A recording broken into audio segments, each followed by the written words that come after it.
Bem,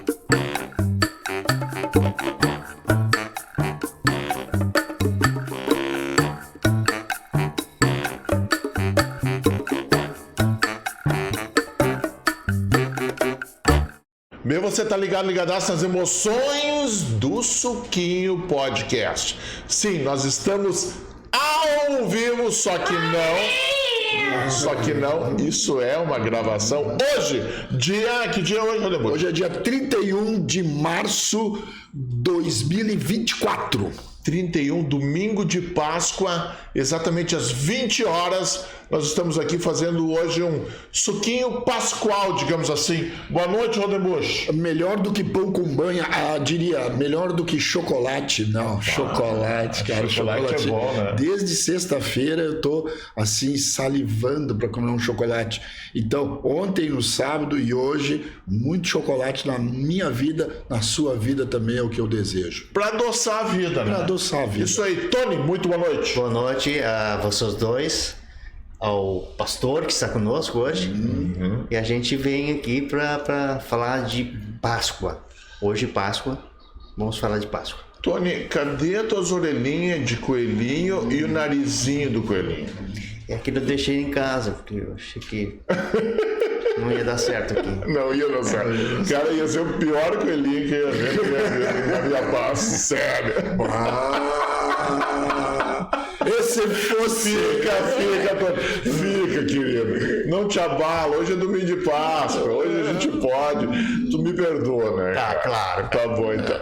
Muito boa noite, Natanael, pastor Natanael da ISLB. Seja muito bem-vindo. Boa noite, obrigado por essa oportunidade, obrigado por poder estar com vocês nessa hora e a gente falar dessa data que é talvez a data mais importante para a cristandade. Olha só, realmente, ela é muito significativa e vamos aprender muito. Tem muita novidade nos bastidores, já conversamos algumas coisas curiosas. Mas enfim, pastor Natanael, fique à vontade, se apresente para nós. Bem, sou Natanael Carnop, bem natural de Canguçu, pertinho de Pelotas, no sul do estado. E sou casado já há 17 anos. Tenho 3 filhos, um rapaz de 13 anos, 2 mocinhas com 7, gêmeas. Olha só. Casa sempre cheia. Papai do céu te abençoou, então. Abençoou, né? Sabe que Deus dá mais do que a gente pede, né? A gente pediu 2 filhos, vieram 3, né? Como é que a gente vai reclamar? Né? Deus sabe o que dá, né? Então, se Ele dá, a gente pode cuidar, né? O nome dos filhos? É o Eduardo, a Ana e a Laura. Ana, Laura e Eduardo. Exatamente. Agora, né, morando aqui em Novo Hamburgo, já tem 4 anos completos, estou indo para o meu 5º ano aqui, né, na comunidade, né, comunidade luterana Primavera. Tem uma curiosidade sobre a comunidade, que foi o primeiro lugar que eu celebrei um culto na vida. Eu era estudante ainda, e ali foi dada a oportunidade, precisava de alguém para fazer um culto, aí eu era colega da faculdade, né, meu irmão também em Cristo, o pastor Juliano hoje, trabalhava ali, ele disse, Natanael, quer fazer o culto ali, é um final de semana que ia ter retiro de casais, não iam estar ali, nem o pastor, nem ele. Tá bom, eu faço, né? Foi o meu primeiro culto na vida Primavera, agora eu sou pastor ali. E voltou para Primavera agora, né? Exatamente. Eu, literalmente, o mundo dá voltas. Igreja nova? Não, era ali no salão ainda, né? No salão. Exatamente. Qual é que era o pastor que estava trabalhando na comunidade? Naquela época era o pastor Mauros. Mauros. Exatamente. Como é que funciona, até já fazendo uma pergunta também, como é que funciona isso? Tu quis vir para esta comunidade ou é designado para vir? Como é que funciona isso? A designação ela acontece quando logo se forma na faculdade. Sim. Então, assim, o nosso processo é, você faz a faculdade, aí você vai acompanhar o trabalho de um pastor mais experiente durante 1 ano e meio, que nós chamamos de PPHM, Período Prático para Habilitação Ministerial, que seria uma residência, mais ou menos, né? Aí, sendo aprovado nesse PPHM, né, com a avaliação do pastor, avaliação dos presbíteros locais, né? Então aí você fica à disposição da igreja com o teu perfil e eles vão te designar para uma comunidade. Aí é chamado de primeiro envio. Esse a gente não tem opção, né? Esse é mais ou menos as comunidades que querem receber pastor, eles mandam um perfil para a igreja dizendo, nós precisamos de um pastor que, por exemplo, né, que saiba alemão, ou que é importante que saiba tocar algum instrumento musical, né, ou vão dizer assim, nós precisamos de um pastor que saiba bem trabalhar com jovens. Outra comunidade talvez vai pedir, a gente precisa de um pastor que lide bem assim no cuidado com os mais idosos. E aí a igreja que tem nosso perfil vai dizer, aqui ó, o pastor Natanael, recém-formado aqui, passou no PPHM, ele tem esse perfil para essa comunidade. Aí eles fazem esse casamento, né? Esse é o primeiro envio. Aí é designação, né? Então nesse a gente não tem escolha. A partir então desse período, desse primeiro envio, aí o que acontece? Aí as comunidades elas podem pedir também, assim, elas abrem a vaga para um pastor. Né, como a paróquia Primavera que fez. Aí eles colocaram um perfil, né, e esse perfil é público dentro da nossa igreja. Nós queremos um pastor que saiba fazer isso, né, que tenha facilidade com isso aqui. E aí os outros pastores podem ficar atentos a isso, né, e diz assim, o meu perfil se encaixa com aquilo que eles estão querendo, e aí eles mandam um currículo. Então a comunidade pode receber inúmeros currículos, né, e aí eles avaliam, conversam entre si, escolhem, né, 2 ou 3, dizem, a gente quer que esses se apresentem aqui. Aí marcam lá em finais de semana que os pastores aparecem, né, para fazer um culto, celebrar um culto ali. E depois disso, então, a liderança responsável por essa escolha se reúne, conversa e diz, nós entendemos que o melhor é esse aqui para nós, né?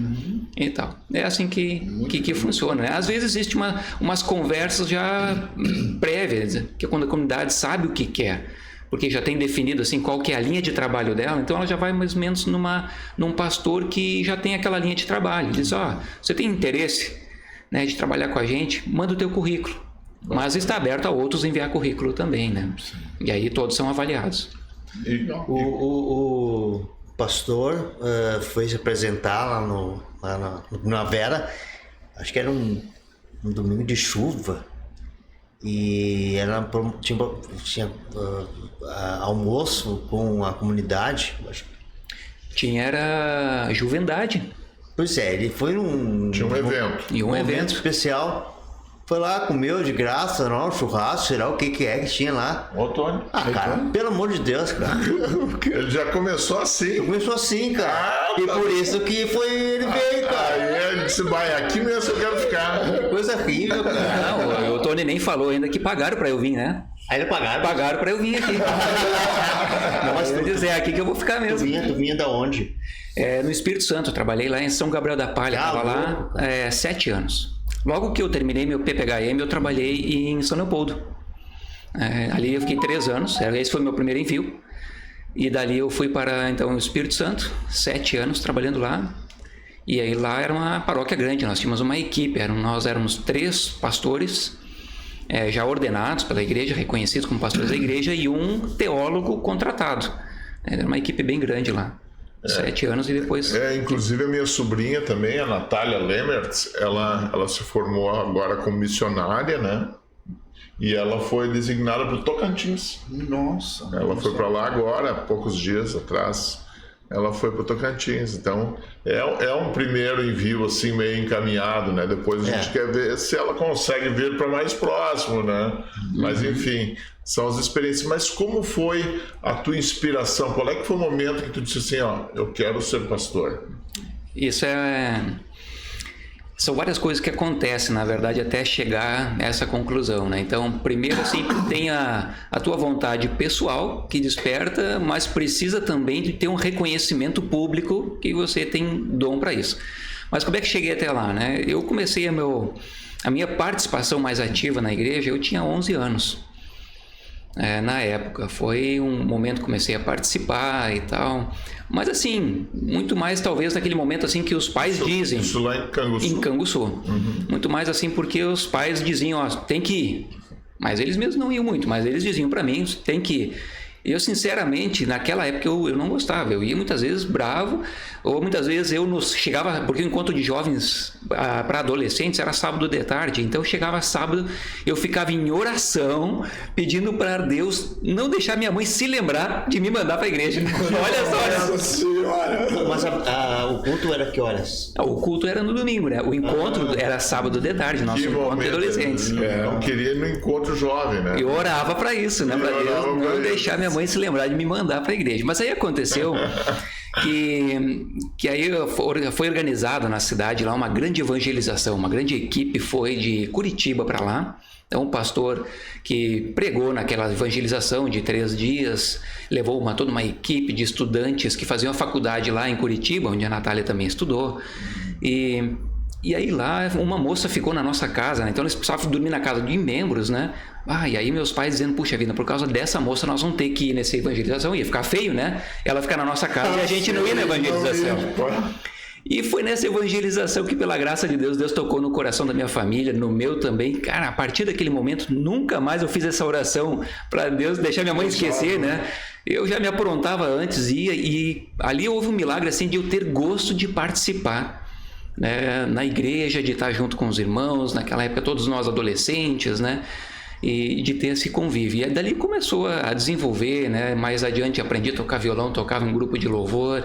Aí eu virei um ratinho de igreja, né? Nós tínhamos culto de manhã e de noite, ia nos dois, né? O pastor fazia a mesma pregação, mas nós participávamos nos dois, né? Nossa turma, né? De jovens, né? E até que depois, durante um tempo, eu comecei a sentir que o que eu gostava de fazer era de me envolver com as coisas que tem a ver com a igreja, com a palavra de Deus, de estudar coisas que tem a ver com Deus. Eu tinha feito um técnico em telecomunicações no IFSU, no Instituto Federal, lá em Pelotas. Tinha terminado, já estava trabalhando. Comecei a fazer uma faculdade de física e foi nessa hora que deu aquele clique. Mas eu gosto das coisas de Deus. Fui participar de um grande encontro e daqui a pouco naquele encontro lá eu fui receber oração assim no altar com o pastor que estava orando pelas pessoas do encontro. E daqui a pouco alguém me pediu para ajudar um grupo de pessoas que precisavam de ajuda ali, né, no momento da oração. Aí eu comecei a refletir nisso, dizendo, poxa, eu fui lá para eu receber oração, mas Deus me colocou para ajudar quem estava lá. E essas coisas vão marcando a gente. E aí começou na mesma época pessoas dizerem assim, poxa, mas eu acho que tu leva jeito para ser pastor. A gente fica meio desconfiado com aquilo, Sim. né? Até que de repente uma mulher, mãe de uma amiga da minha irmã, tinha me visto uma vez na vida, falou para minha irmã, mas o teu irmão leva jeito para pastor. Aí eu me coloquei em oração, né? E num momento meu de oração, de repente assim, sinto, não numa voz audível, mas no coração, como se Deus estivesse revelando para mim a mesma palavra que Abraão recebeu. Sai da tua terra, sai do meio dos teus parentes e vai para um lugar que eu te mostrarei. Né? E ali foi o momento assim que eu me senti chamado por Deus. Né? Depois de ter talvez a confirmação das pessoas ao meu redor, tem o meu desejo e de repente Deus me dá uma palavra. E foi dali que então que eu fui para a faculdade. Amém. Foi uma história bem bacana. Olha, é um chamado. Não, eu achei muito legal assim essa história.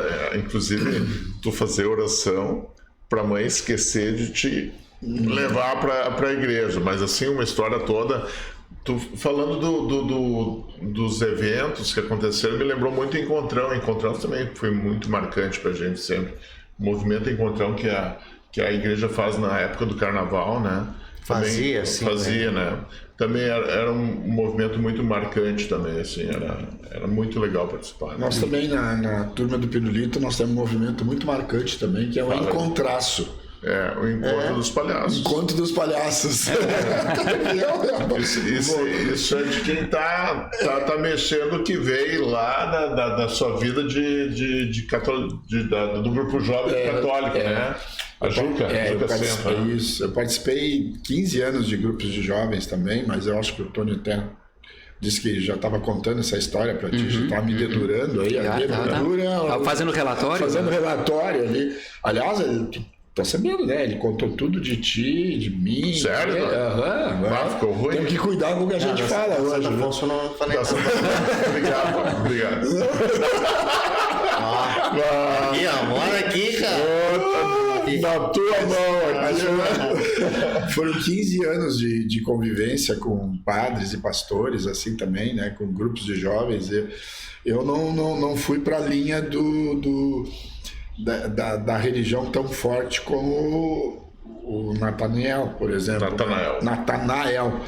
Mas eu tive assim o chamado de Deus para mim foi liderança. Porque eu entrei num grupo de jovens, um bicho do mato, assim. Eu tinha vergonha de me apresentar, de levantar no grupo, ficar em pé e dizer meu nome e tal. Nossa! Era um bicho do mato, vergonha mesmo, né? Muito tímido, muito fechado. E foi um grupo de jovens que abriu, assim, a visão, né, da coisa. Eu agradeço a Deus todos os dias pela liderança que Ele me deu e de poder ajudar as outras pessoas também. E como é bom, quando tu ajuda os outros, a gente sente que o retorno sempre vem, né? É muito interessante isso. Nós, eu e o Gustavo, podemos falar isso, Fernando. Ele tem 72 coisas negativas que ele faz, né? Mas isso é muito positivo. Nós fazíamos teatro lá dentro da juventude, nada reconhecido por fora, mas a gente fez e vamos fazer um curso com aquele rapaz, o Rodenbusch. É isso que eu ia falar agora, que naquela época eu era o presidente do grupo jovem lá do bairro Primavera, e o Tony era o meu braço direito lá, o agendário. E daí a gente sempre procurava, reunia 40, 50 jovens no sábado de noite, era uma turma boa, e a gente procurava sempre uma programação diferente, um assunto diferente para ser esse atrativo, né? Não simplesmente o tradicional da igreja. E foi daí que um dia eu convidei o Rodenbusch para fazer uma palestra sobre comunicação, sobre o trabalho dele e tal. E eu sabia que ele vivia desse trabalho de arte cultural. Quando terminou a palestra, terminou a noite, assim, no sábado, o pessoal já estava no ping-pong, no bate-papo. Isso aí, quanto eu te devo? Daí ele olhou assim para mim: não me deve nada, mas uma hora eu vou te chamar. Porque ele também viu uma liderança em mim, né? Te lembro bem disso, né, Fernando? Sim. E foi daí que foi uma parceria de tantos anos. Aí foi o Tony, a gente fez teatro com ele, fez curso e fomos para um festival e foi muito legal, né, Tony? Mas bacana mesmo. Muito bacana. E a gente só tem que agradecer ao Rodenbusch pela... Você é balão. Não faz isso, cara. Não. Vai contar, só um pouquinho. Não. Aí, só passou. Não, muito bacana, né, cara? Mas enfim, vamos pro assunto propriamente dito. Vamos lá. Bora. Eu acho que é cedo ainda. Nós podemos até conversar mais sobre outros assuntos. Bora. A Páscoa. Conforme na abertura já falou, assim, uma das datas mais significativas, né, para as comunidades de todas as religiões, né, digamos assim. Conta para nós. A primeira coisa que eu quero te perguntar é assim: esse movimento coelho, chocolate e ovo de Páscoa tem alguma coisa a ver especificamente com a história real da Páscoa? Isso vem da tradição cristã, né? Não é bíblico, né? Então tu vai ver assim que tem até denominações que evitam de usar o coelho, né? E dar ênfase no chocolate, porque o chocolate tem muito apelo mais comercial mesmo, né? É vender chocolate. E o coelho, né, tem o seu significado, mas como não é bíblico, tem denominações que preferem usar muito mais o cordeiro. É que na primeira Páscoa, a bíblica, né, foi usado um cordeiro, ele foi sacrificado para a salvação das pessoas então que estavam saindo do Egito, na história bíblica, né? Então, mas o que vem? É que o coelho em si, né, tem o seu sinônimo de vida, né? Eles se reproduzem muito rápido, né? Então tem lugares ali no mundo que é uma praga, né? E estraga plantações e tudo mais, né? Então, se por um lado parece uma praga, mas trazendo para um outro contexto, né? Ele é sinal de vida, de reprodução, né? E tudo mais. Então, foi sendo trazido para dentro do significado cristão também para a Páscoa, isso aí, né? Talvez por ser algo assim mais palpável, visível para as regiões onde entrou como símbolo, né? Talvez para nós não ia fazer muito sentido, né? Se nós fôssemos trazer um símbolo para a Páscoa aqui, né? A gente não tem coelho assim solto, a gente tem lebres, mas também não é em tanta... em abundância assim que estraga plantações, né? Tem um significado tão importante. Talvez para o lugar onde isso foi tomado como símbolo, né? Era muito significativo falar disso, né? Assim como o pinheiro também para o Natal, né? Para nós aqui, pinheiro não significa muita coisa, mas nos lugares, né, do inverno rigoroso, né, de muita neve, pinheiro permanecer verde é um símbolo de vida, né? Uma árvore resistente que permanece vigorosa e verde apesar do inverno, né? São simbologias, mas tem significado, né? Não é simplesmente assim, jogar o coelho ou o pinheirinho. Não, de forma alguma, né? Foi isso. Claro que simbologias que vieram, né, da Europa para nós aqui, né? E a gente assumiu isso aí também, então, né? Então, o coelho tem esse significado, embora não seja bíblico, mas um significado, sim, de vida, né, e tal. Por quê, assim, né? Como o ovo também. Então. Assim como o ovo, significa vida. Aí sim, né, das famílias mais tradicionais alemãs trazem isso, né?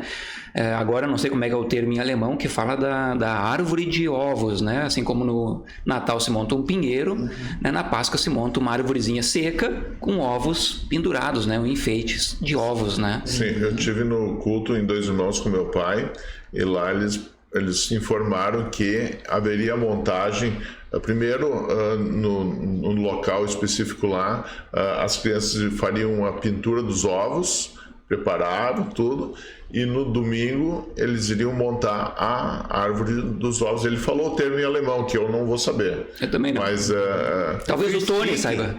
Frühstück, não. Frühstück, não. Nein. Pass mal auf, Pupia. O que é que tu disse de mim? O que é que tu falou de mim? Caraca. Pass mal auf, Pupia. Cara! Mas assim, há tempos atrás, né, eram basicamente coelho e o ovo como símbolo, né?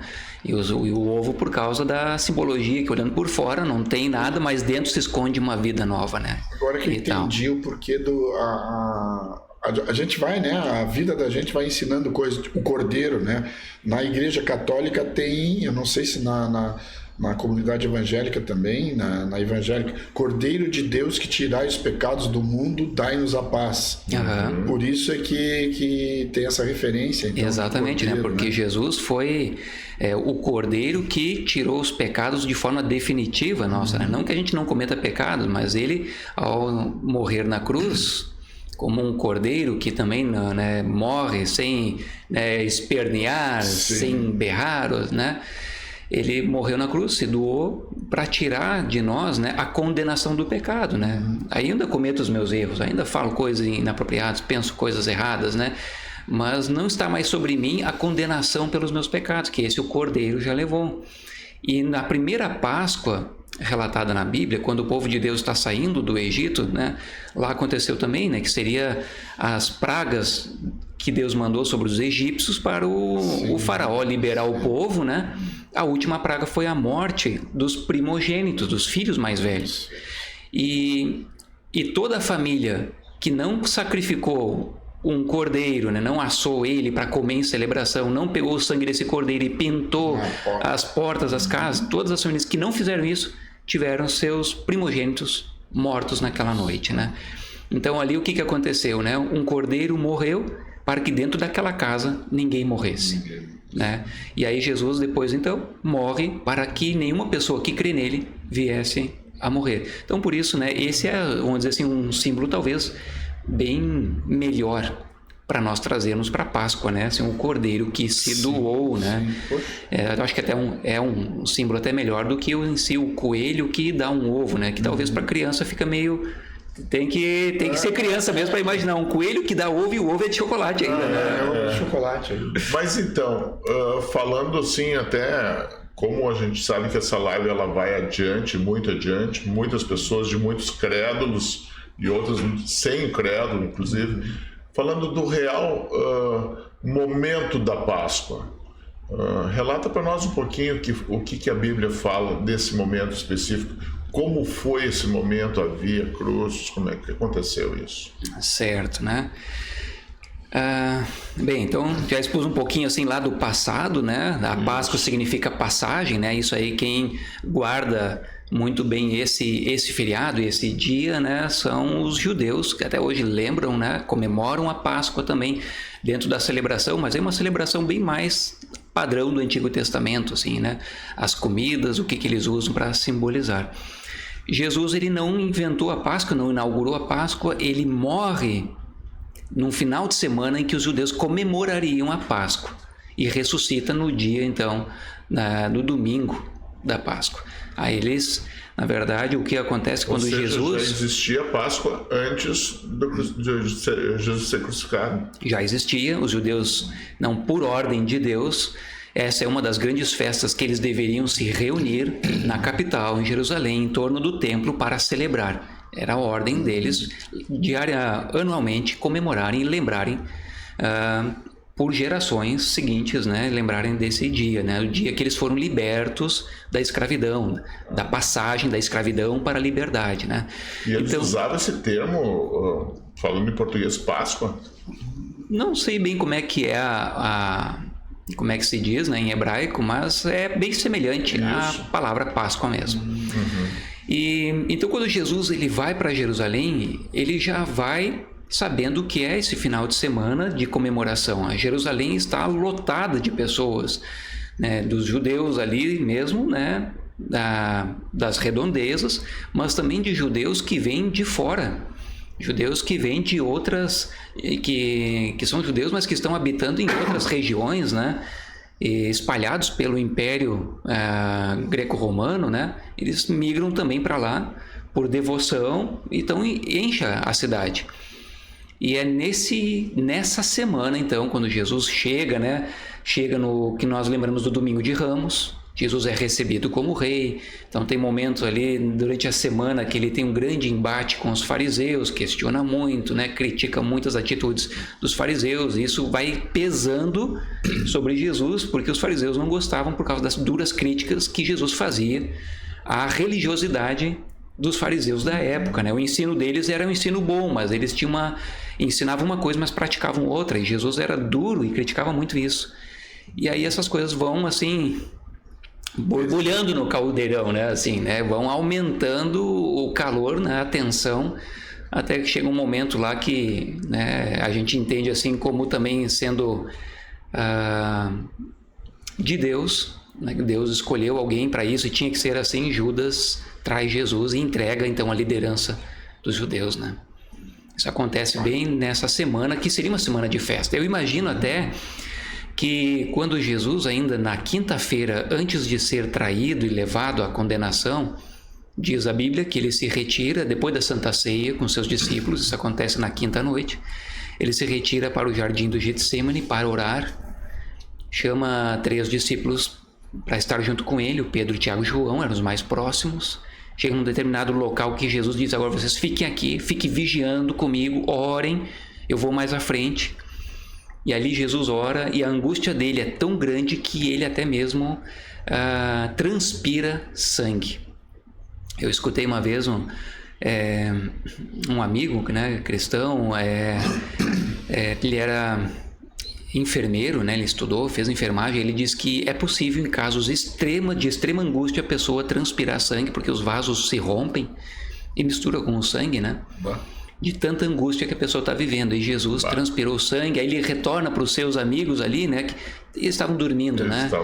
E tal, né? E eu até imagino que eles não deviam entender aquela situação, porque era um final de semana de celebração, final de semana de festa, final de semana que talvez muitas pessoas estavam esperando. Não, agora sim vai vir a nossa Páscoa, né? Uma transição do domínio romano, agora Jesus vai assumir o trono e vai nos governar, né? Numa transição de novo, e talvez esperando esse tipo de movimento, mas não é o que acontece, né? Jesus vem para fazer essa transição da escravidão para a liberdade, mas em termos espirituais, né? Ele não entrou no trono, no palácio, nada disso, né? Mas a ideia dele era outra.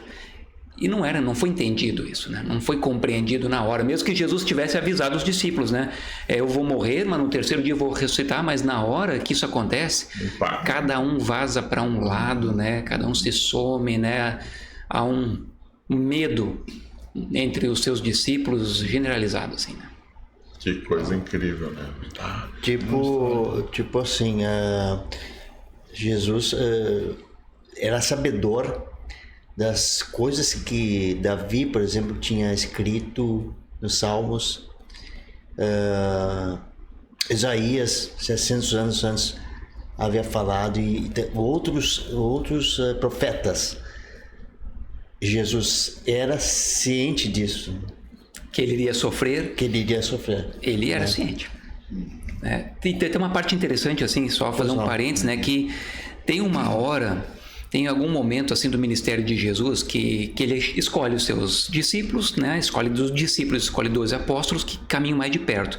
Vai dando tarefas para eles, vai instruindo eles, para que, já preparando eles para o momento em que Jesus já não estaria mais, mas esses apóstolos continuariam o ministério de anúncio do evangelho, do amor de Deus e do perdão que Deus oferece por meio do Salvador Jesus. E chega um determinado momento que Jesus pergunta para os seus discípulos, então, quem que ele era? Quem que vocês dizem que eu sou? Jesus fala. Quem que as pessoas dizem? As pessoas fora dos discípulos, ali fora daquele grupo mais íntimo, dizem, é um dos profetas, um homem de Deus que tem uma palavra boa. E aí Jesus diz, e vocês? E aí eles respondem, né? Pedro responde em nome de todos, tu és o Cristo, tu és o Filho de Deus. E Jesus disse, muito bem, isso te foi revelado por Deus. Ele acertou mesmo, ele entendeu quem era Jesus até aquela hora. E aí, logo depois, no livro de Lucas relata isso, que Jesus tem o plano, ou começa a chamar os seus discípulos, né, se encaminha para ir em direção a Jerusalém. E ele demonstra no semblante que ele está indo para Jerusalém. Quer dizer, ele percebe que ali ele está indo para o final. Os discípulos entenderam, então a tarefa dele foi realizada até aquele momento. Agora cabia a ele a tarefa de morrer na cruz. E aí ele demonstra no semblante, ele sabia que ele ia passar. O sofrimento. Ele sabia que ele seria duro, né? E aí ele começa a avisar os seus discípulos, olha, o Filho do Homem vai sofrer, vai ser traído, ser condenado. Né? Até que Pedro diz, não, bem capaz, né? Não, isso não vai acontecer, né? E Jesus diz para Pedro, mas tu vai ser o cara que vai me trair ainda, né? Ele 3 vezes. Vai me negar, né? Mas então Jesus sabia de tudo. E assim, a gente sabe que ele era Deus, mas pensando nele como homem, essa angústia ele não poderia ter deixado para lá e seguido a vida dele. Como é que é tratado isso na teologia de vocês, né? Como é que o cara, esse cara vai morrer ali, e por que ele não deixou, né? Ele assumia essa coisa toda que tinha para ele viver e morrer na cruz, né? Como é que foi isso? Como é que isso se passa quando vocês aprendem isso na teologia? É mais profundo, né? Sim, isso aí é bem profundo, né? Mas interessante isso que você comenta, porque quando Jesus estava já pendurado na cruz, tiveram pessoas que chegaram a ele, né? Líderes ali, né? Provocando ele, tentando ele, dizendo assim, olha, se tu és mesmo o Salvador, o Filho de Deus, desce daí que nós vamos crer em ti. E aí eu muitas vezes me perguntei assim, e ele poderia ter feito isso? Poderia. Ele poderia ter descido dali, talvez muito mais pessoas naquele momento iriam, vamos dizer assim, se converter a ele e reconhecer que de fato ele era o Filho de Deus. Até porque uma das maiores dúvidas com relação à divindade dele, ou de que ele era o Messias enviado por Deus, é porque Jesus não veio em glória. Veio de uma cidadezinha muito simples, de uma família extremamente humilde, não tinha nada de glorioso na vida dele, não tinha nada demais. Então isso gerava muita dúvida, até porque às vezes as palavras dele eram muito boas, mas tinha outras vezes que as palavras dele pareciam loucura.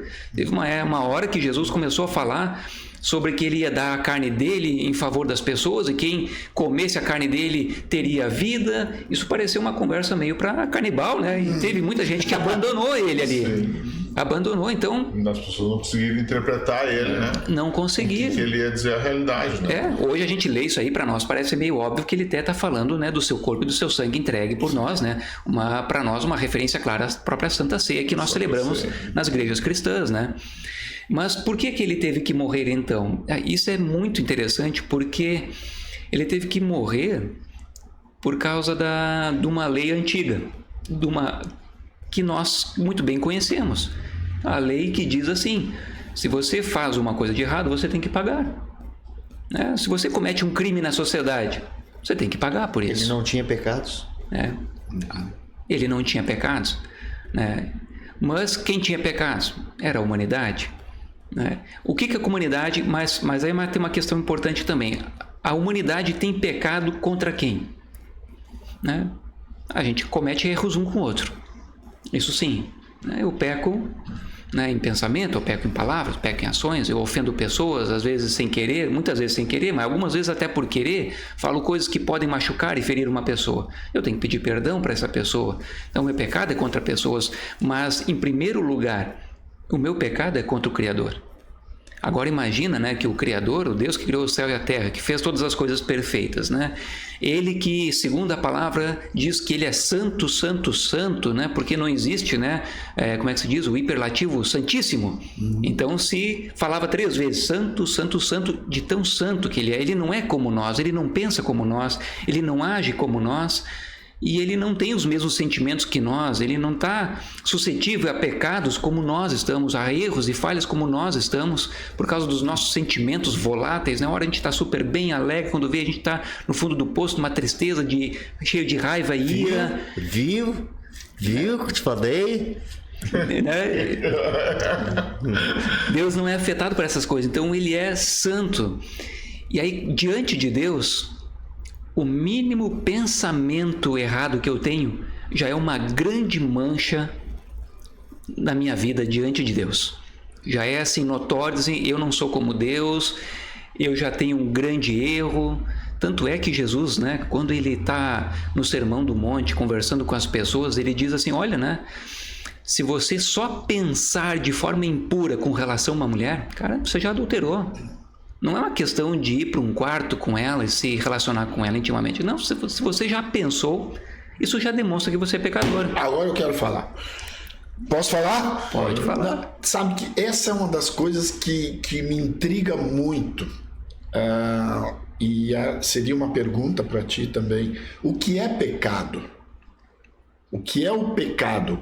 Porque essa palavra pecado, quando a gente fala, tem pessoas que acreditam e pessoas que não acreditam. Não adianta, né? Pecado, então. O que seria a palavra pecado? Porque a minha dúvida sempre é assim, puxa, tu pode pecar por pensamentos, palavras e obras. Como é que a gente peca por pensamento? Puxa, o pensamento vem na cabeça da gente e passou uma guria bonita lá com um bumbum bonito, não sei o que, tu já pecou, já é pecado. Puxa vida, que guria linda, olha só, não sei.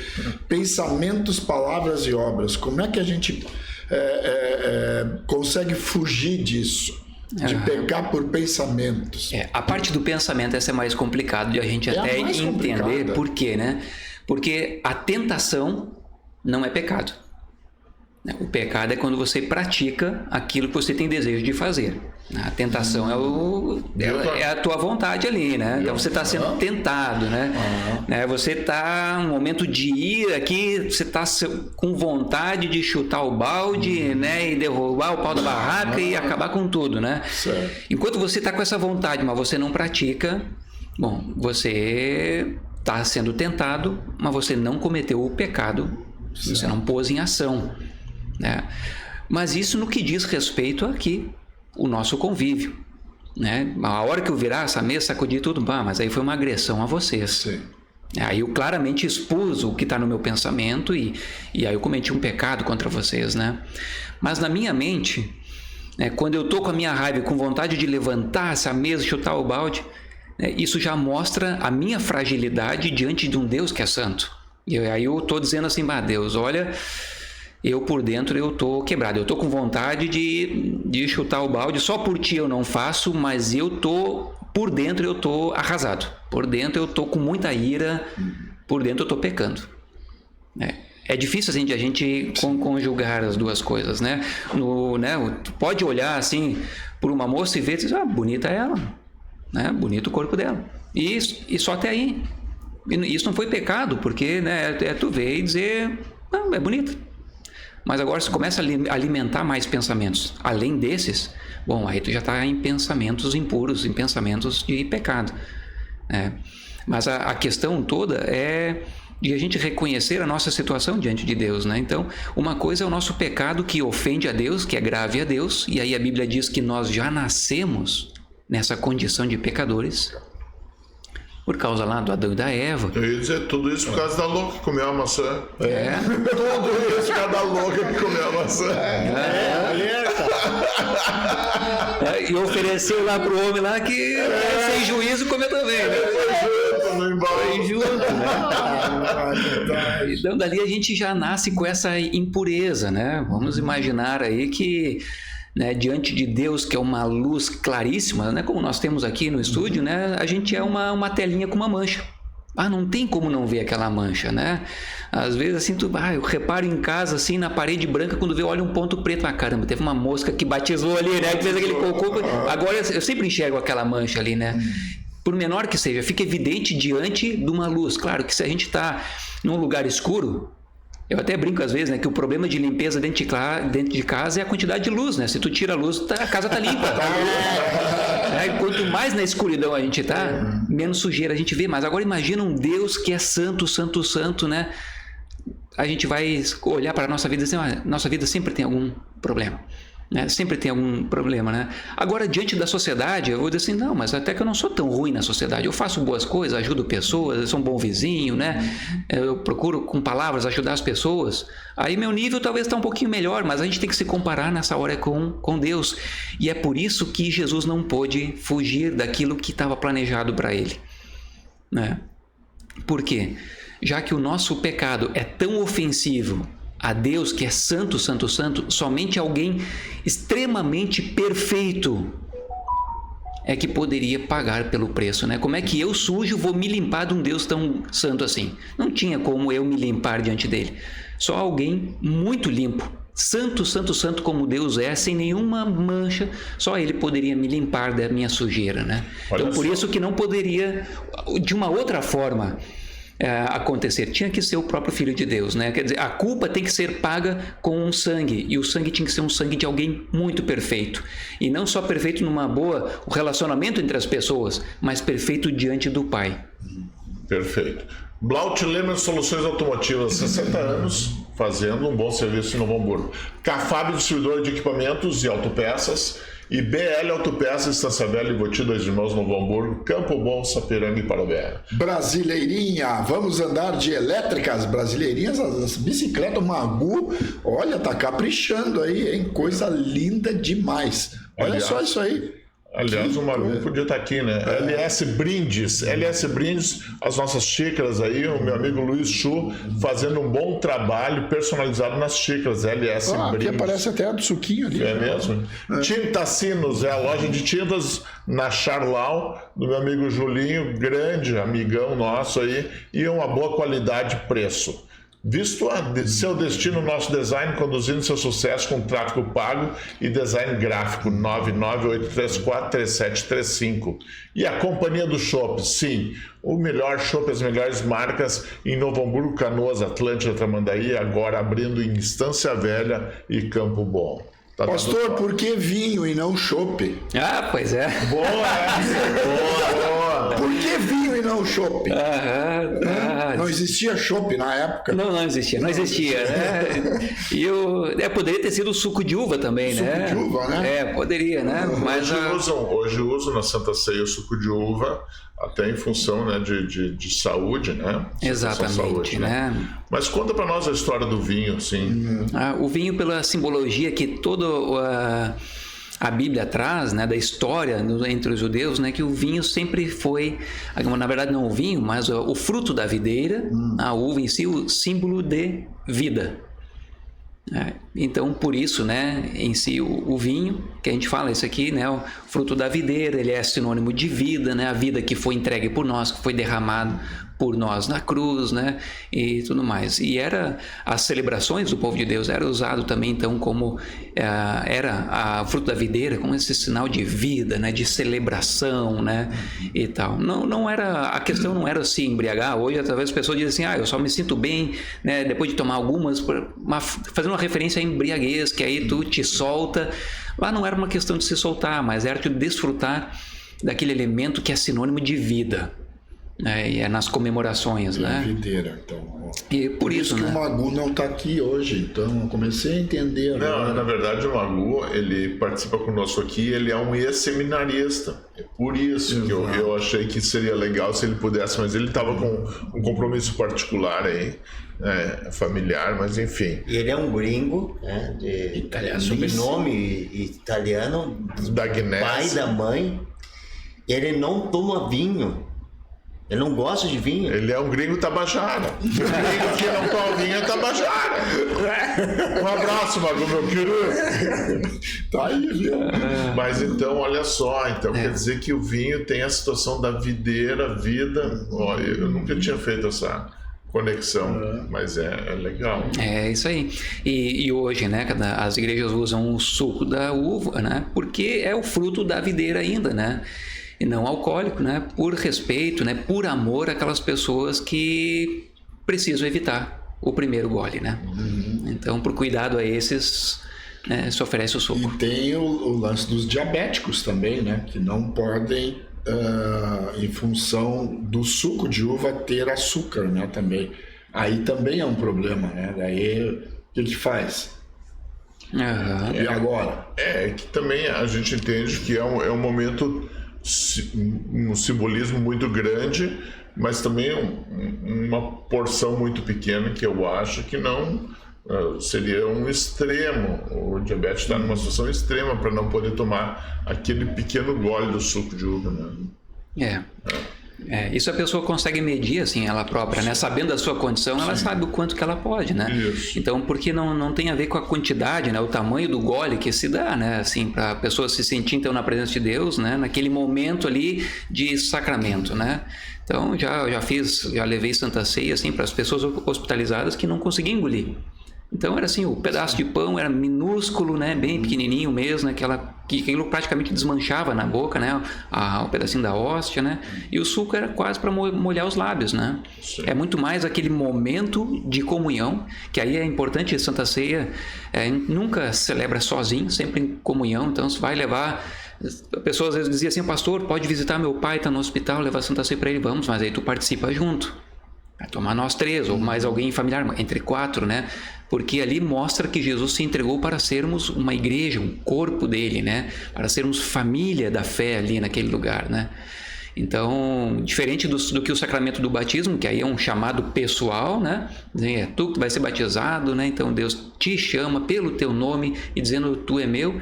É no sacramento da Santa Ceia que a gente percebe que nós não estamos isolados e sozinhos, mas nós estamos como igreja, como família. Sabe que posso fazer uma... Tu ia falar? Eu ia falar. Tá, fala. Pode falar. Mas não para aí, vocês dois, não. Não. Perguntando. Pastor, a gente vê muitas comunidades católicas fazendo o ritual, por exemplo, que acontece aqui no Padre Realzo, em São Leopoldo, das pessoas saírem sexta-feira de manhã cedo e fazem a caminhada até lá, né? Como sacrifício. Nós também temos sacrifício de se fazer nessa quarentena. Fala um pouquinho disso, do jejuar,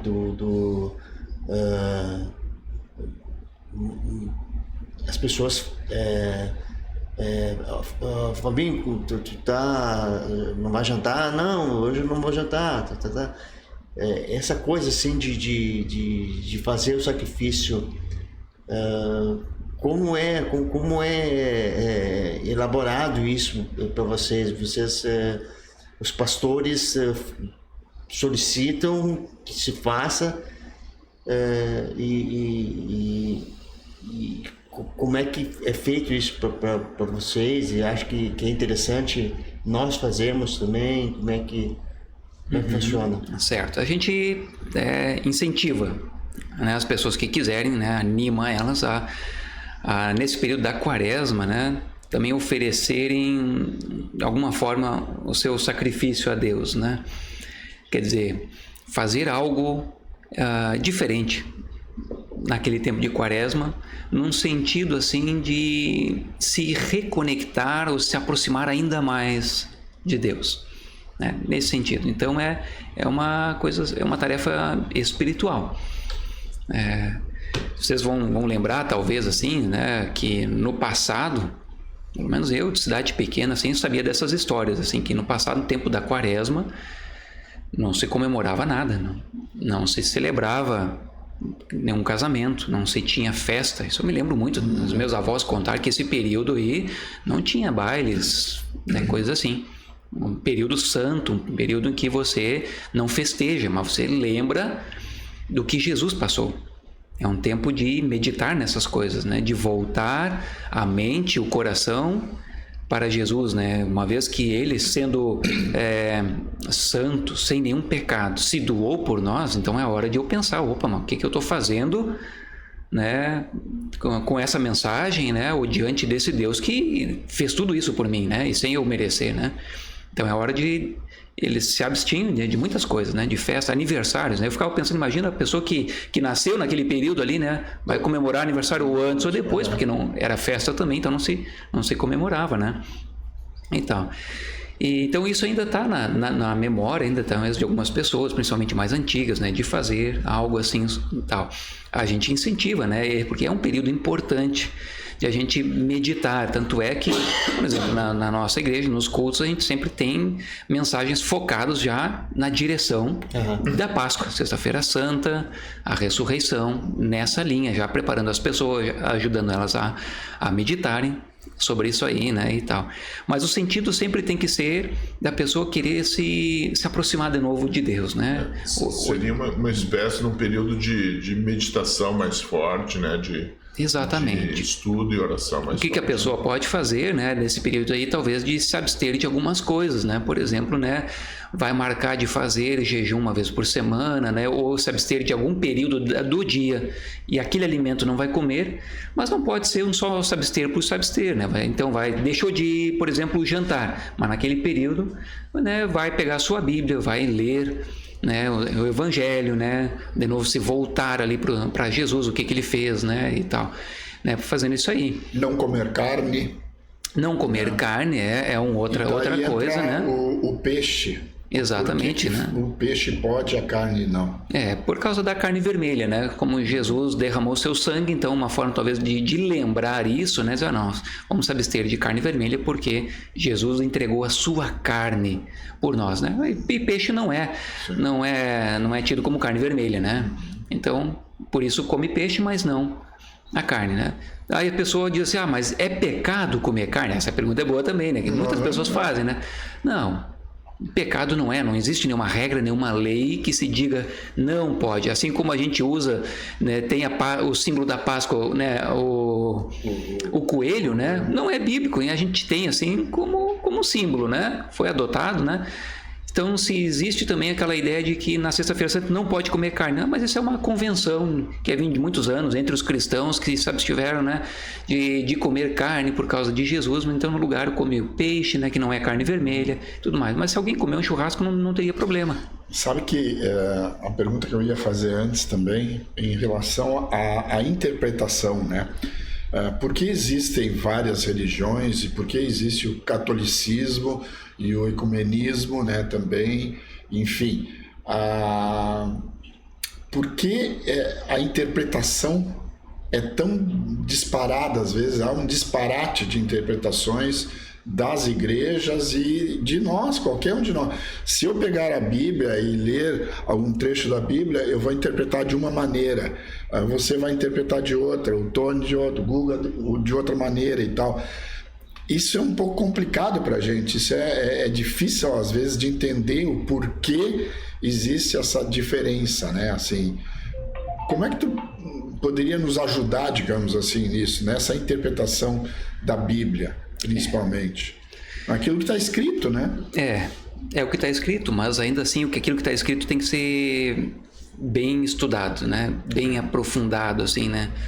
Porque uma coisa é a gente lê o texto e dizer, o que eu aprendi daqui? Bom, né, o texto diz isso, tanto, mas ele foi dito num lugar, numa época, para um grupo de pessoas, Exato. a partir de um contexto, de uma provocação, de uma pergunta, de uma situação.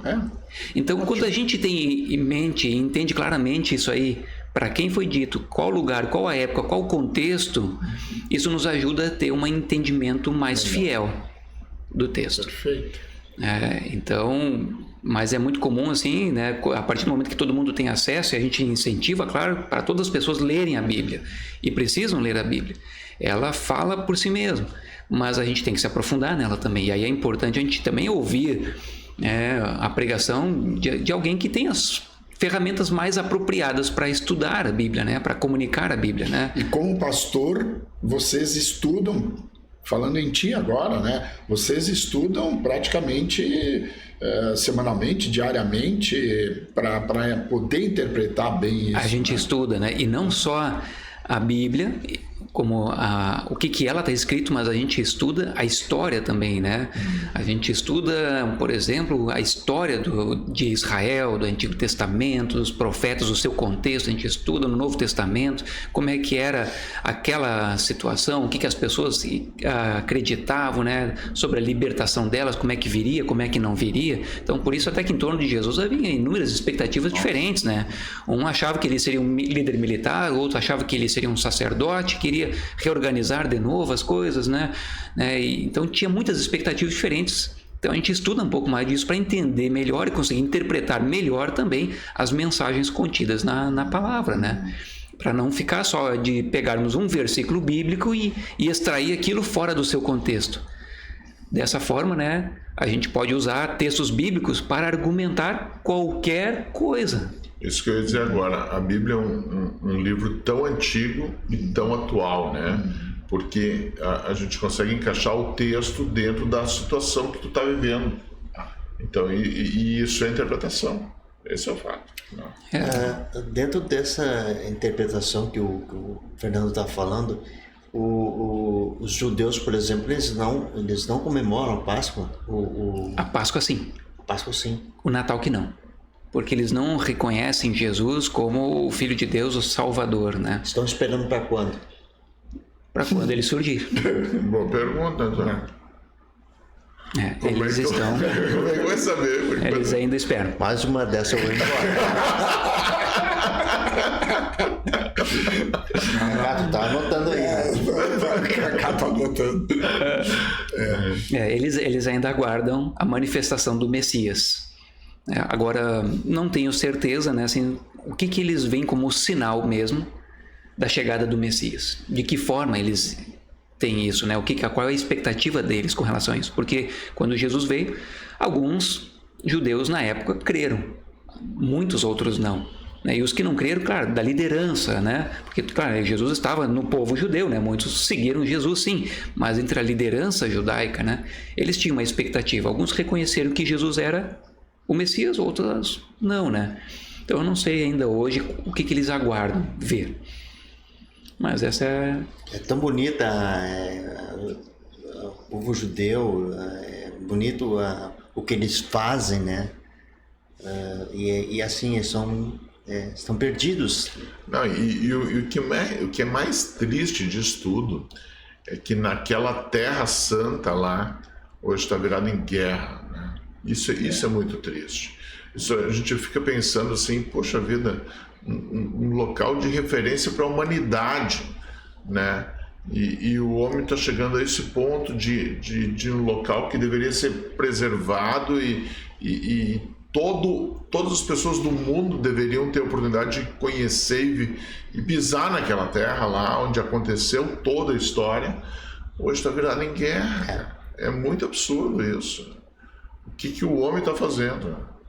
É absurdo, mas é uma coisa profetizada já. Sim. Mas você comentou uma coisa que eu acho que é a chave. O que o homem está fazendo, né? Quando o homem começa a seguir o seu próprio coração e desejos, aí vem o egoísmo, né? Aí vem a sede pelo poder, pelo controle, pela manipulação, né? E aí acontece o que acontece, né? Mas aí Deus não entra nessa história, né? O diabo existe? Boa pergunta, né? Tu vê agora também. Ele está fazendo as perguntas, ele se preparou, por isso que ele disse que ele ia vir. Quero saber. Não. Aí depende de pessoa para pessoa, assim, o que cada uma compreende, né? Eu vou dizer assim, a minha visão é aquela que está registrada na Escritura. E diz aqui que Jesus foi tentado pelo diabo. O diabo apareceu a Jesus. Num determinado momento, Jesus repreendeu o diabo, dizendo: afasta de mim, Satanás, porque tu não cogita das coisas de Deus, mas dos homens, né? Então eu acredito sim na existência, né, do diabo, né? Como alguém que foi criado por Deus, mas a partir do seu livre-arbítrio, ele decidiu se opor a Deus, quis glória para si, né? Quis louvores para si. E aí era impossível Deus aceitar algo assim, né? Deus, como Criador, as coisas têm que ser dadas a quem merece. Ele, como Criador, toda glória, todo louvor é a Ele que criou todas as coisas, né? Então, nenhum anjo, nenhuma criatura feita por Deus pode assumir glória para si, porque, na verdade, todos nós fomos criados, né? A gente só faz a partir daquilo que Deus nos deu. A gente vai dizer: mas eu tenho inteligência, eu tenho dons. A inteligência quem deu foi Deus.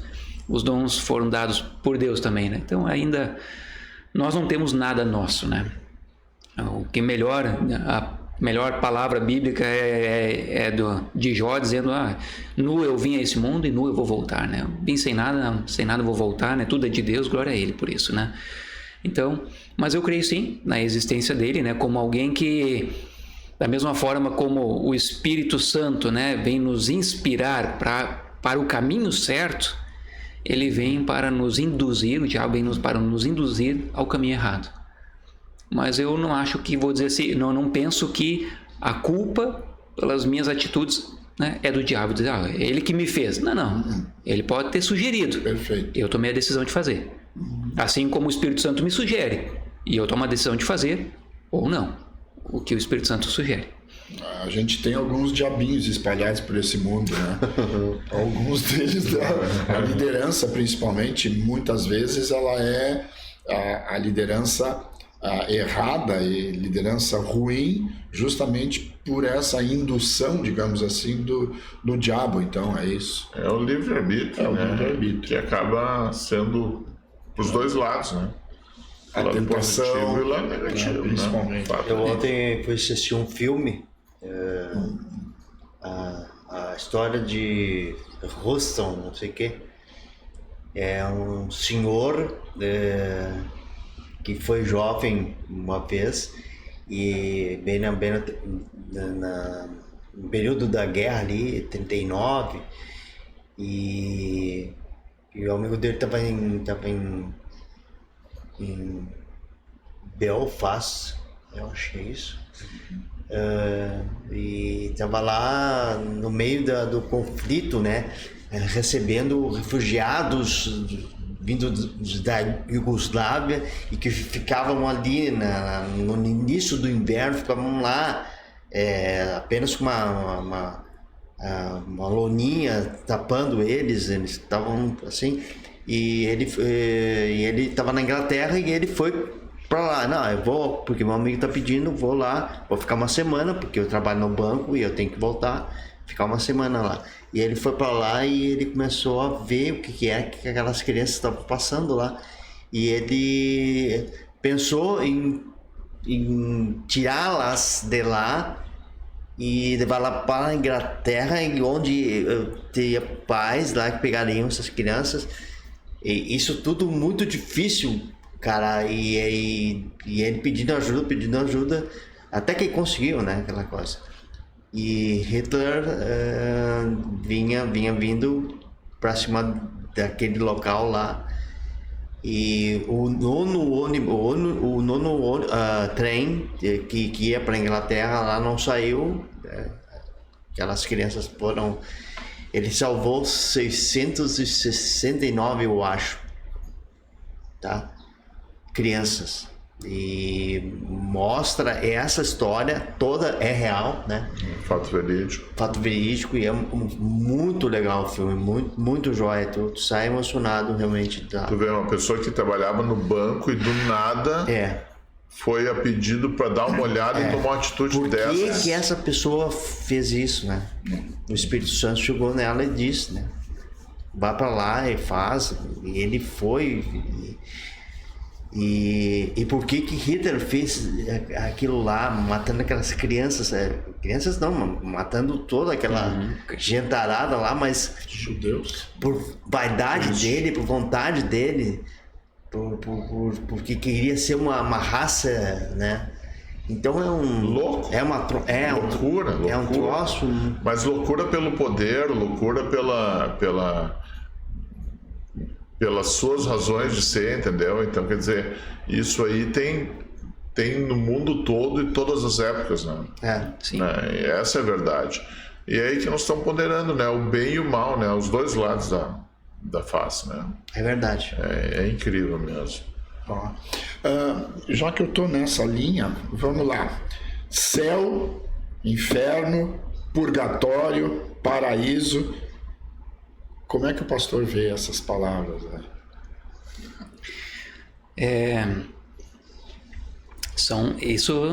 Olha, é difícil de explicar, né? Quando alguém vem e pergunta, pastor, existe o céu e o inferno? Eu tenho que perguntar assim, você crê ou não crê? Se uma pessoa não tem fé em Deus, não tem explicação que seja suficiente para ela crer no céu, no inferno e tal. Se ela crê, não precisa nem de explicação, ela já crê, né? Sim. É uma coisa porque não tem provas, né, a respeito da existência tanto do inferno quanto do céu. O que a gente tem é palavras bíblicas nesse sentido, né? Palavras que Jesus disse, né? E que é nisso que a gente se apoia com fé, dizendo, se ele disse, então eu creio que assim é a partir disso aí. O que Jesus fala então? Fala assim, né, do inferno, mas que ele descreve, não dá muitos detalhes, mas fala só como um lugar onde vai haver choro e ranger de dentes. Mas e aí como é que vai ser? Vai ter fogo e enxofre? Em algum momento Jesus falou de fogo e enxofre, falou também, mas como é que é mais isso? Mais do que isso a gente não sabe dizer, né? Porque o que te faz chorar? O que te faz ranger os dentes de dor? Talvez não seja o que para mim provoque, né? Então a gente não tem muita certeza, mas o que é a ideia por trás disso? É um lugar de sofrimento, dependente de como é que é o ambiente lá, né? Eu sei que existe toda uma visão às vezes mais popular, coisa assim, né? De que existe 7 infernos, tem 7 demônios, cada um governa lá, cada um é diferente o sofrimento em cada um, né? São estágios diferentes de sofrimento, mas isso é muito mais criação humana do que em si bíblica, porque biblicamente só é falado como um lugar de sofrimento, de dor, ranger de dentes e tal, né? Um lugar de angústia, né? Por outro lado, o céu, aí já é o lugar de paz, né? É o lugar onde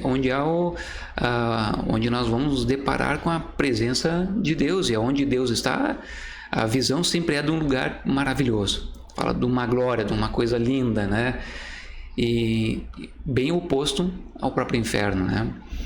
Mais do que isso, a Bíblia não fala, né? Então, né, sei que tem todo também pessoas que creem sim, né, na existência do purgatório, mas não é claro isso na Bíblia, não tem palavras que falem a respeito disso, né? Falam só que a gente morre, depois disso vem o juízo, o dia então do julgamento, e dali sim o céu ou o inferno, né? E a própria morte, na segunda leitura, né, que as igrejas evangélicas fazem, né, a própria morte vamos dizer assim, é um sono profundo. Ela não está num lugar esperando, aguardando, pelo menos de forma consciente. pelo dia do julgamento. Ela não tem ciência da sua situação, vamos dizer, aquele que morreu. E aí, nesse sentido, a Bíblia chama de o mundo dos mortos, que não seria um lugar onde estão os mortos reunidos lá, né, fazendo alguma coisa enquanto esperam. Eles estão inativos, como se estivessem dormindo. E eu gosto dessa imagem, essa linguagem do Novo Testamento, né, que o apóstolo Paulo usa tanto, mas que ele pega de Jesus, quando Jesus é levado para curar uma enferma, e aí chega na hora na casa, o pessoal diz: mas ela já morreu. E aí ele diz: não, ela está dormindo. Na visão dele é um sono, a pessoa está dormindo, não tem nada demais. Para nós, né, a morte mostra o fim, né, acabou, não tem mais o que fazer. E Jesus diz: não, para mim tem o que fazer, ela está só dormindo, descansando. E aí o apóstolo Paulo usa bastante essa imagem, assim, né, dos que dormem em Cristo. E se está dormindo, não está esperando, aguardando ali, né, ciente de alguma coisa. Tanto é que até fala que será como num piscar de olhos, né? Quando o sono é bom, a gente nem repara que se passaram 8 horas da noite, né, sem dormindo. Parece que acabou de dormir e quando vê já despertou. Essa é a visão. Então, que não teria, assim, né, um purgatório, um lugar para pagar os pecados ou ter uma nova chance, né? Foi nos dado agora, foi nos revelado agora por meio de Cristo, né? Naquilo que você ouviu da palavra, do evangelho, de pregações, de testemunhos, né? Essa é a chance que nos foi dada. Então, depois disso vem o tempo que vai ser decidido, se você vai para o céu ou vai ser afastado do céu. Tem 2 filmes, já que tu falaste em filmes, né? Tem a sequência, esses filmes espíritas agora, que vieram do espiritismo, né? Que, de uma certa forma, ele mexe um pouquinho com essa história do purgatório, né? E tal, também, assim, dessa a possibilidade, dessa chance que Jesus dá aos homens de repente, poderem se redimir dos seus pecados. Sim. E tal, de estarem. Então, por isso, purgatório é uma coisa que fala um pouco, né? Pouco se fala dentro da Bíblia no purgatório, né? E a reencarnação que eles falam, será que existe reencarnação? Aí nesses 2 pontos você coloca assim, né? O espiritismo, ele é muito divergente da fé cristã, né? Por mais, claro, que tu vai ver assim, os espíritas se denominam cristãos por acreditarem em Cristo, né? Mas a doutrina cristã deles é muito divergente daquela que as igrejas protestantes, né, evangélicas seguem, né? De novo, a interpretação, né? Então ele segue muito mais uma interpretação, né, da Bíblia, né, ou daquilo que o Allan Kardec escreve, né, e comunica, né? E tal. Mas na Bíblia não aparece nada sobre o purgatório e também não fala sobre reencarnação. Deus cria a vida, né, para ser vivida uma única vez, tanto é que tem um texto do livro de Hebreus que diz que cabe ao homem morrer uma vez só e depois disso vem o juízo, né? Então é uma vida, é uma morte, não tem outras na visão bíblica, né? E não tem textos que falem também de pessoas, né, ou que argumentam que reencarnaram, ou que tiveram outras vidas, ou que no passado. Quando no Novo Testamento se faz alguma referência que poderia se interpretar nessa direção, né, por exemplo, assim, que falava assim que Jesus era, ou melhor dizendo, que João Batista, que preparou a chegada de Jesus anunciando os pecados das pessoas, ou melhor dizendo, denunciando o pecado, algumas pessoas reconheceram que Jesus era o Elias, profeta do Antigo Testamento, que estava para vir. Né? Talvez ali alguém poderia dizer, mas isso aqui é uma palavra que demonstra a reencarnação. Mas Jesus, quando ele mesmo fala que João era o Elias, não no sentido de reencarnação, mas que a tarefa de João foi igual à tarefa de Elias. Então, atualmente, o João Batista era o Elias do passado. Ele fez a mesma coisa. O Elias do passado, ele questionou o povo e diz, olha, vocês vão seguir a quem? A Deus, né? Ou aos outros deuses? E João Batista fez a mesma coisa. Olha, vocês vão seguir a vida de vocês, cultuando vocês mesmos, seguindo seus pecados, ou vocês vão se voltar para uma nova vida para Deus? Né? Ele agiu como Elias, né? Mas tirando, né, isso aí, nós não temos palavras que falem, né, ou que apoiem a crença na reencarnação. Vendo, é um programa que a gente começou falando de Páscoa, de vida, né, e tudo. Volta um pouquinho Tem- agora para desculpe. Desculpa. Para a Páscoa, porque Jesus morreu na cruz e ele foi, ele baixou, né, e fala que ele foi ao inferno ou mansão dos mortos. Ali foi, né, talvez em algumas linguagens, né, o mundo dos mortos foi traduzido como inferno, né, e tal, mas aí é uma questão de tradução bíblica, né? Tanto é que traduções mais recentes não falam de que Jesus foi ao inferno, mas falam só ao mundo dos mortos nesse sentido, né?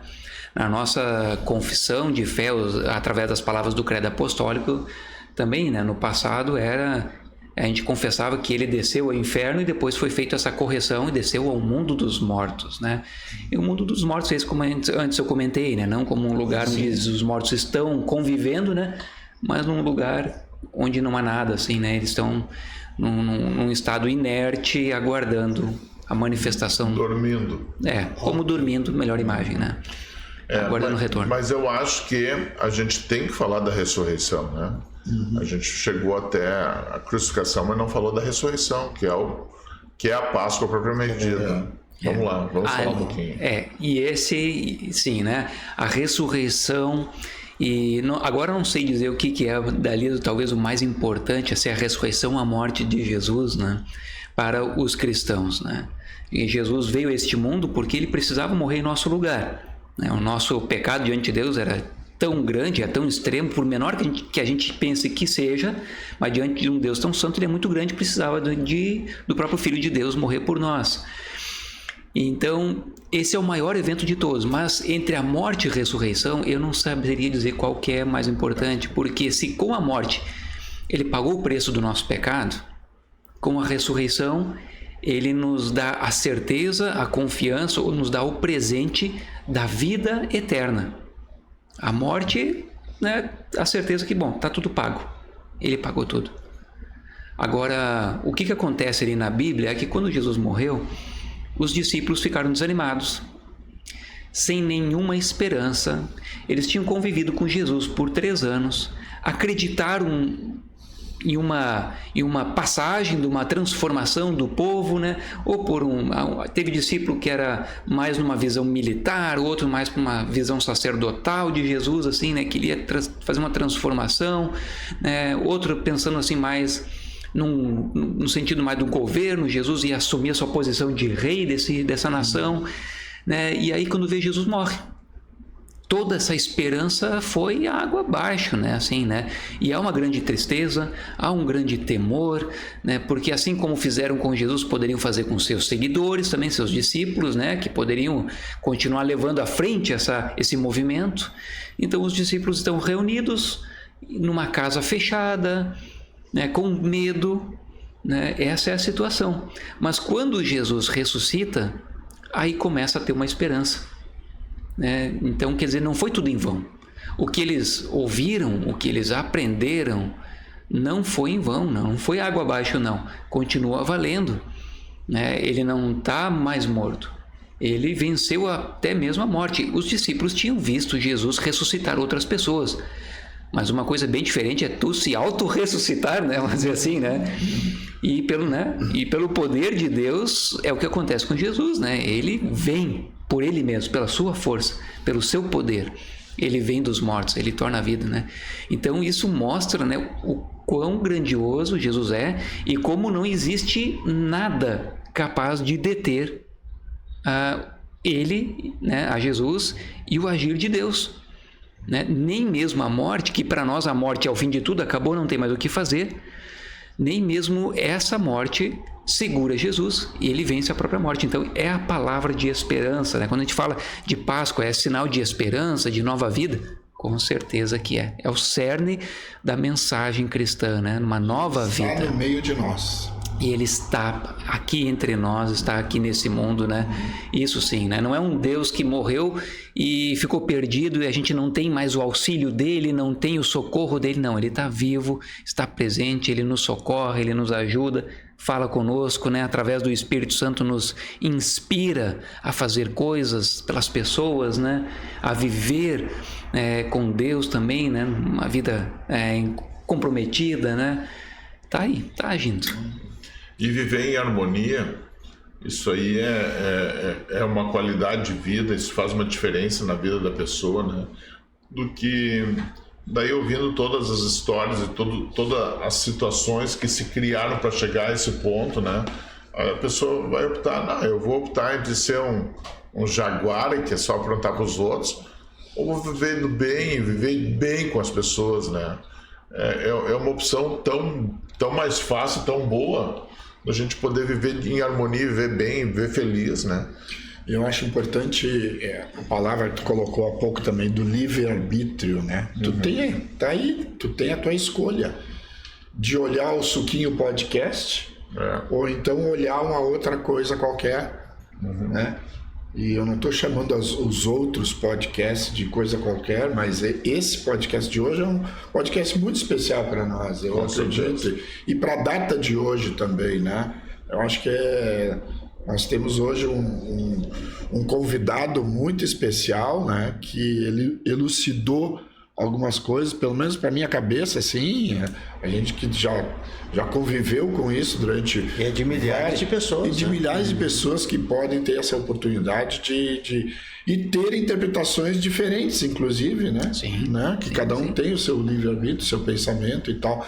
Mas como é bom quando a gente consegue entender um pouco mais a história, entender? Eu adoro história, principalmente, né? História eu sempre fui bem em história quando eu estudava. Matemática não é comigo, viu, pastor? Daí deixa quieto. Deixa quieto. Sabe disso, né, Bruno? Mas aí assim, ó, e que a dúvida de quem está nos assistindo, daqui a pouco até ficou em dúvida sobre alguma pergunta, algum questionamento, alguma colocação, essa pessoa tem o livre-arbítrio de procurar a resposta na Bíblia. Sim.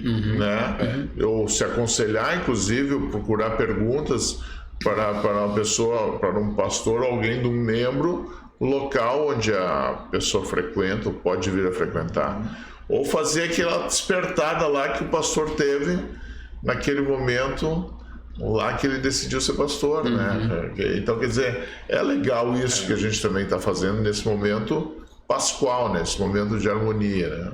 E com certeza, né? É uma grande oportunidade que a gente tem, claro, né? O importante é a gente colocar o pensamento. Daqui a pouco a pessoa que nos ouve vai dizer assim, isso faz sentido para mim. Nunca percebi por esse lado, por esse ângulo, né? E cada um pode fazer a sua escolha, né? Então, que nem falou, nós temos o livre-arbítrio, né? E cada um pode escolher, né? Ou decidir se isso faz sentido ou não e dar os passos, né? Se ficar com dúvida, né? Que nem você falou, procura, lê, né? Estuda. Às vezes a pessoa lê, mas não tem as ferramentas necessárias para interpretar direito. Aí procura alguém. Não existe, né, nenhum pastor que vai se negar, né, ou até mesmo penso eu que nenhum padre, alguém que vai se negar a sentar e explicar ou tirar uma dúvida de alguém que diz, olha, eu não consigo entender isso aqui ou essa situação, como é que é? É um prazer poder falar das coisas da Bíblia, poder tirar dúvidas, né? Com certeza. Sabe que falando sobre tradição, eu antes procurei e achei aqui, em 26 de março de 2016, a minha mãe ensinando a minha filha mais nova a pintar os ovos de Páscoa de galinha. Né? Isso também é uma tradição, eu acho que essa tradição ela é meio germânica, né? Sim. Que tá aqui as duas, ó, fazendo, né? Então é uma tradição germânica que os ovos de galinha, eu lembro disso aqui com muito carinho também, porque quando eu era pequeno, a gente ia na casa dos meus avós, por parte de mãe, e eles escondiam... Mostra ali. Vamos botar assim. E eles escondiam esses ovos de galinha pintado no jardim da casa e a gente saía procurar, né? Então era uma tradição muito bacana. Ali, olha só. E que vai acontecer agora, durante está acontecendo durante esse período de Páscoa, né? E em alguns lugares a turma do Pirulito está fazendo isso, sabia? Tem atiradores, o pessoal voltou com muita força, no rastro do coelho. Sim. E a procura, obviamente, a criança quer o chocolate e tal, mas também tem a pintura dos ovos e coisa assim que é muito legal. A árvore que tu falou. Sim, a sociedade vai muito pelo que é mais prático. Mais prático, vai lá e compra o chocolate, compra outro chocolate, né? Mas essas coisas que aconteciam, né, entre família, há anos atrás, assim, era uma coisa que não é só pelo ovo, pelo presente, né? Mas é pelo convívio, né? Não. E a interpretação, né, disso, do que o significado, é dizer para a criança, e isso eu acho que é uma coisa que a gente pode colaborar nisso, principalmente os pais, né? Dizer, legal filho, chocolate gostoso, tudo, mas tu sabe o que significa esse chocolate aqui? Ele tem um outro significado também, que é que Jesus morreu por nós na cruz, né? Exatamente, né? Muito bacana. Vamos fazer a segunda parte dos comerciais aí, já tá chegando ali. em ritmo de encerramento, né? Eu queria fazer um convite, então, enquanto isso. Vai lá. Sexta-feira Santa chegou, né? Então, o pessoal que ainda não pôde aproveitar, ou que não aproveitou na semana, nós temos em Novo Hamburgo o Porto do Peixe, nas Nações Unidas, ali no bairro Rincão. É peixe o ano todo, né? Peixe o ano todo, maravilhoso, coisa. Cliente da gente muito bacana, o pessoal lá. Então, aproveitar, né? Olha aí. Paranoia Produções 999881986, uma das produtoras do Suquinho Podcast. Show de bola. Cachaças é dois lados, né? Dois lados. Cachaça exclusiva feita em 2 irmãos. Ela tem a cachaça branca de alambique e tem a envelhecida de barril de Aburana. O que é o polaco aí? Matrizaria Polaco. É ele que faz e nos manda essas mãozinhas aqui, o suporte para o celular. O pastor vai levar dele gente hoje. Muito boa. O Júnior e o Polaco. Matrizaria Polaco. Pedras Andretas, pedras de mármore. O Magu, vou te contar, né? Granito, mármore, pedras Andreta. Print Art Plotagem. Na Avenida Unicinos, em frente a Unicinos, é a Print Art Plotagem. E que tem a Master Cópias em Novo Hamburgo, né? Ali na antiga rodoviária de Novo Hamburgo cópias também. E encadernações. Cópias e encadernações, tudo com a gente lá. Coisa boa. Melhor do que pão com banha. Bem melhor. Nossas redes sociais, @GugaLemertz, @Magu Show, @Fernando Rodenbusch, agora veio, @Tony Everton. Suquinho.podcast é nosso Instagram. Vai lá, te inscreve no nosso canal, compartilha o nosso canal, manda para os outros. Olha, aciona o sininho, porque a gente faz as lives nas terças, quintas e domingo, sempre às 20 horas. Eu vou ajudar. Eu tô rindo aqui. O Tony tá se preparando para o pensamento do dia, eu acho. Claro né? que sim. Tem pensamento do dia aí? Claro que sim. Tá, então eu posso dar um pensamento do dia antes também de ti? Pode. Vai, pensamento do dia A e B. A e B hoje. Vai. Olha só. O vento sopra onde quer e ouves a sua voz, mas não sabes de onde vem nem para onde vai. Assim é todo aquele que é nascido do Espírito. Isso, meu. Não vou nem falar o meu. João capítulo 3. Não, o dele foi pra refletir. O teu vai ser pra gente terminar rindo, mas espera aí. No teu momento, Bacana, no final aí. Esse é João 3. João 3. Ô, Fernando. Poxa. Foi bem. Gosto muito desse versículo. A conversa de Jesus com Nicodemos ali, né? E vai lá. Fernando, considerações finais, então. Nós estamos num dia muito especial, né? Terminando uma semana muito especial, mas lembrar que todo dia deveria ser assim, né? Sim. Todo dia deveria ser um dia de muita vida, muito up, muito para cima. E é isso que a gente quer com o nosso Suquinho Podcast, né? Variação, essa variedade de assuntos que a gente traz. Se você ainda não se inscreveu no canal, tá chegando a hora. É a hora agora. Pastor Natanael, fica à vontade então agora para uma despedida. Muito obrigado pela participação conosco. Eu agradeço bastante a oportunidade, o convite e poder falar do assunto que é a morte de Jesus, ressurreição dele, poder falar aprofundassem o porquê que tinha que ser dessa forma, porquê ele não tinha um outro meio, né? Falar da nossa situação diante de um Deus tão santo, tão amoroso assim, né? Para mim é um privilégio, é uma alegria, né? Que nem eu comentei antes, né? Poder talvez elucidar algumas coisas, né? Trazer um novo ponto de vista para aqueles que nos assistem, também pensar nisso aí, né? E daqui a pouco também eles se sentirem tocados, dizendo, isso aqui, concordo com isso, acho legal, acho bacana. Ou dizer, eu aprendi diferente, né?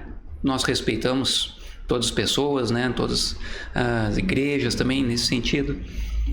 Então é um privilégio, né? Eu desejo mesmo assim, né, que Deus esteja abençoando vocês, né, cada podcast também, né, para que enriqueça a vida daqueles que estão com vocês, aqueles que estão inscritos, né, no canal e que assistem regularmente, né, com os assuntos mais diversos, né, que vocês sejam uma bênção de Deus na vida de muitas pessoas. Amém. Olha, eu também quero encerrar com um pensamento do dia. Sim. Mas é que, na verdade, é um versículo que eu já carrego há muitos anos comigo e eu acho legal e tem muito a ver com a conversa de hoje. Então é o cria em mim, ó Deus, um coração puro e renova dentro de mim um espírito inabalável. Salmo 51:10. Show de bola, é um guia meu aí. Tony, pensamento do dia. Para terminar em alto astral. Quando você se ser velho, entre em uma banheira com vinho. Assim você ficará no vinho.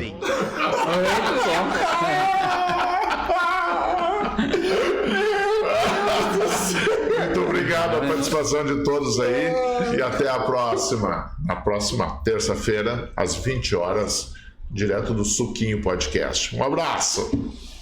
Muito boa essa.